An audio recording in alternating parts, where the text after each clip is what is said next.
Hello বন্ধুরা, আমি মিঠুন। সবাইকে স্বাগত জানাই তোমাদের নিজস্ব প্ল্যাটফর্ম মিঠুন মুভি জাদুতে। গুরুজনদের জানাই আমার প্রণাম, ছোটদের জানাই আন্তরিক ভালোবাসা এবং শুভেচ্ছা।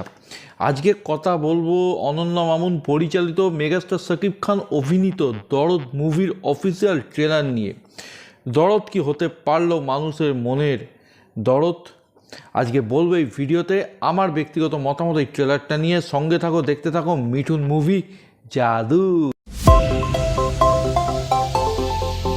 বন্ধুরা, আজকে কথা বলবো দরদ মুভির অফিসিয়াল ট্রেলার নিয়ে। কেমন হলো এই ট্রেলারটা আমি আমার মতো করে তোমাদের সঙ্গে শেয়ার করব। দেখ, মেকাররা যেদিনকে এই মুভির ট্রেলার এনেছে সেই দিনকেই কিন্তু এই মুভির একটি গানকে রিলিজ করেছে, এবং একটি ল্যাঙ্গুয়েজে নয়, দুটি ল্যাঙ্গুয়েজে কিন্তু গানটা রিলিজ করা হয়েছে, বাংলা এবং হিন্দি। ইনিশিয়ালি এই মুভিটি বাংলা হিন্দির পাশাপাশি তেলেগু, মালায়ালাম এবং কন্নড় ভাষাতেও মুক্তি দেওয়ার কথা জানিয়েছিল মেকাররা, কিন্তু কোনো কারণবশত তারা আপাতত মুভিটি বাংলা এবং হিন্দি ভাষাতেই মুক্তি দিচ্ছে। গানের প্রসঙ্গে যদি বলি, গানগুলোর শ্যুটিং আমাদের ভারতের বেনারসে করা হয়েছে। গানগুলো একটা স্কেল আছে, লুক অ্যান্ড ফিল ওয়াইজ গানগুলো কিন্তু যথেষ্ট ভালো। শাকিব খান সোনাল চৌহানের কেমিস্ট্রি আমার জন্য ওয়ার্ক করেছে। তবে হিন্দি গানটার চেয়ে আমার কিন্তু বাংলা গানটাই বেশি ভালো লেগেছে। তবে প্যান ইন্ডিয়া লেভেলে যেহেতু মুভিটি মুক্তি পাচ্ছে, সেই জন্য হিন্দি গানটি ওয়ার্ক করা কিন্তু ভীষণভাবেই দরকার।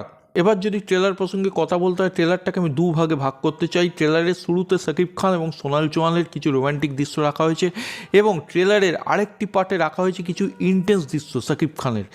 সেইখানে কিন্তু শাকিব খানের পারফরমেন্স আমার বেশ ভালো লেগেছে, এবং আমার মনে হয় দরদ শাকিব খানের one of the best performance oriented movie হতে চলেছে। তখনগুলিতে শাকিব খান এবং সোনাল চৌহানের রোম্যান্টিক দৃশ্যগুলি দেখানো হয়েছে, সেই জায়গাগুলোতে শাকিব খানের পারফরমেন্স আমার ওভার দ্য টপ এবং ক্লিসে লেগেছে। শাকিব খানের সঙ্গে সোনাল চৌহানের কেমিস্ট্রি নিয়ে নতুন করে বলার কিছু নেই। তাদের দুজনকে একসাথে দেখতে কিন্তু আমার বেশ ভালো লাগছে, এবং তাদের কেমিস্ট্রি আমার মনে হয় বড় পর্দায় ম্যাজিক ঘটাবে। সোনাল চৌহানকে আর একটু বেশি স্পেস দিলে কিন্তু আমার মনে হয় ভালো হতো। তবে সোনাল চৌহানের পারফরমেন্স যেটুকু আমি দেখলাম যথেষ্ট ভালো। একটা জায়গায় দেখা যাচ্ছে সোনাল চৌহান সন্দেহ করছে শাকিব খানকে, খুন সে চাইছে পুলিশের কাছে শাকিব খান মানে দুলু মিয়া যে চরিত্রটিতে এখানে সে অভিনয় করছে, সে সারেন্ডার করুক। এবার সে কি সারেন্ডার করবে না এইটাও কিন্তু আমাদেরকে এই মুভিটি দেখেই জানতে হবে। তবে এখানে সরফরোজ বলে একটা নাম উঠে আসছে সোনাল চৌহানের মুখে, যাকে দুলু মিয়া মানে শাকিব খান খুন করেছে। এই সরফরোজটি কী, তাকে ঘিরে কী রহস্য, সেটাও কিন্তু জানার জন্য এই মুভিটি অবশ্যই দেখতে যেতে হবে। তবে আমার যেটা মনে হয়, সরফরোজ সোনাল চৌহানের খুব কাছের মানুষ, খুব একজন প্রিয় মানুষ, এবং তার প্রতি জেলাস হয়েই শাকিব খান তাকে খুন করেছে। এই ট্রেলারটা রিলিজ হওয়ার আগে শাকিব খানের চরিত্রটিকে আমি ভাবতাম মাল্টিপল পার্সোনালিটি ডিসঅর্ডারের শিকার, কিন্তু ট্রেলারটি দেখার পর আমার মনে হয় এই রোগটির নাম নিয়ে শাকিব খান একের পর এক ক্রাইম করে যাচ্ছে। অরিজিনালি কি সেই রোগের শিকার, না সমস্ত কিছুই নাটক, সেটা কিন্তু আমাদেরকে এই মুভিটি দেখেই জানতে হবে। এবার যদি ট্রেলারের অন্যান্য অ্যাসপেক্টগুলোর কথা বলি, প্রথমেই বলতে হয় বিজিএমের কথা। বিজিএমটা আমার কাছে বিলো অ্যাভারেজে লেগেছে। আমি অন্তত আশা করেছিলাম দরদের মতো মুভিতে, যেখানে মেগাস্টার শাকিব খান সোনাল চৌহানকে আমরা একসাথে বড় পর্দায় দেখতে চলেছি, এবং যেটাকে নিয়ে আমাদের প্রত্যেকের একটা উন্মাদনার অন্য লেভেল মনের মধ্যে তৈরি হয়েছে, সেখানে বিজিএম অন্তত মারকাটারি হবে। বিজিএম কিন্তু আমার কাছে খুব একটা ইমপ্রেসিভ লাগেনি। ট্রেলারের মধ্যে যে অ্যাকশন দৃশ্যগুলো রাখা হয়েছে সেগুলো কিন্তু বড্ড ক্লিসে বা সেকেলে বলেই আমার মনে হয়েছে, এবং এই ধরনের অ্যাকশন এর আগে বহুবার হিন্দি, বাংলা, তামিল, তেলেগু মুভিতে রিপিট হয়ে গেছে। ট্রেলারের কালার গ্রেডিংটিও আমার কাছে অ্যাভারেজ বলেই মনে হয়েছে। অন্তত শাকিব খানের আগের মুভি তুফানের সঙ্গে যদি কম্পেয়ার করি, তাহলে এই ট্রেলারটা কিন্তু যথেষ্ট অ্যাভারেজ লেভেলের ট্রেলার বলেই আমার মনে হয়েছে, অন্তত টেকনিক্যাল দিকের কাছ থেকে বলছি আমি বন্ধুরা। এছাড়া ক্যামেরার কাজও ঠিকঠাক, মানে খুব একটা যে একদম ছিটকে যাবো, পড়ে যাবো এই ধরনের কিন্তু কিছু হয়নি। ওভারঅল শাকিব খানের পারফরমেন্স ছাড়া এই ট্রেলারের মধ্যে উল্লেখ করার মতো কিছু চোখে আমার পড়েনি। এছাড়া এই ট্রেলারের মধ্যে বেশ কিছু নাম করা অভিনেতাদের দেখলাম, যেমন বিশ্বজিৎ চক্রবর্তী, রাজেশ শর্মা, রাহুল দেব, পায়েল সরকার। বিশ্বজিৎ চক্রবর্তী, রাজেশ শর্মা বা রাহুল দেবের কথা যদি বলি, ট্রেলারের মধ্যে কিন্তু তাদেরকে এক ঝলক দেখানো হয়েছে, সুতরাং তাদের তাদের পারফরমেন্স কেমন হবে বা এই ট্রেলারের মধ্যে কতটা কি হয়েছে সেই নিয়ে কিন্তু বলার সময় এখনও আসেনি। সেইটা কিন্তু আমাকে জানতে গেলে পুরো মুভিটা যখন রিলিজ হবে তখন দেখেই বলতে হবে। তবে পায়েল সরকারকে এখানে একটু স্পেস দেওয়া হয়েছে, তবে আরেকটু স্পেস দিলে মনে হয় ভালো হতো।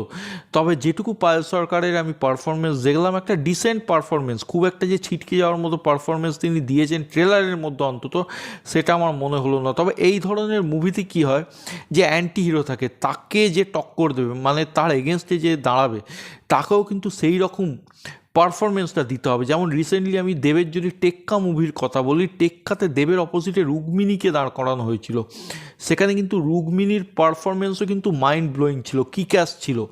আশা রাখবো পায়েল সরকারও কিন্তু এই ধরনের একটা কিক্যাস পারফরমেন্স দেবেন।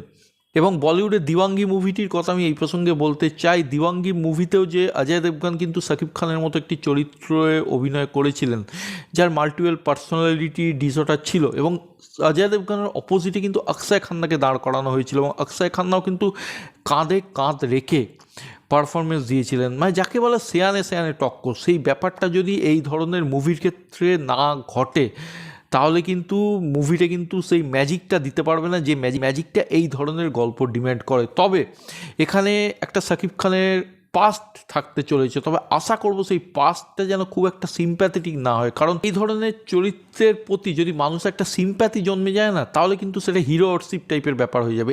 এই ধরনের চরিত্রের প্রতি যত মানুষের রাগ ঘৃণা জন্মাবে না, ততই কিন্তু চরিত্রটা আরও বেশি পপুলার হবে, ততই কিন্তু চরিত্রটি আরও বেশি জনপ্রিয়তা পাবে। সুতরাং ব্যাক স্টোরি যাই থাকুক না কেন সেটা যেন সিম্প্যাথেটিক না হয়। তো এই ছিল ট্রেলারটা নিয়ে আমার ব্যক্তিগত মতামত। তবে মেকাররা কিন্তু এই ট্রেলারের মাধ্যমে গল্প কোনো রকম ডিসক্লোজ করতে চায়নি, এবং সেটা আমার মনে হয় একটা ভালো পন্থা, যে ট্রেলারটাকে আরও কম্প্যাক্ট, আরও যদি এডিটিংটা শার্প হতো তাহলে বোধহয় ব্যাপারটা আরও বেশি খুলতো। যাই হোক, তোমরা যা ট্রেলারটা দেখেছো তোমাদের কেমন লাগলো আমায় কমেন্টের মাধ্যমে জানাও, এবং আজকের ভিডিও সম্বন্ধে তোমাদের কি মত সেটাও জানাতে ভুলো না। যদি ভিডিওটা ভালো লাগে ভিডিওটাকে লাইক করো, শেয়ার করো, চ্যানেল বা ভিডিও নতুন হলে অবশ্যই সাবস্ক্রাইব করো, এবং ফার্দার নোটিফিকেশনের জন্য বেল আইকনটি ক্লিক করতে ভুলো না। সকলে ভালো থেকো, সুস্থ থেকো, টেক কেয়ার, বাই বাই।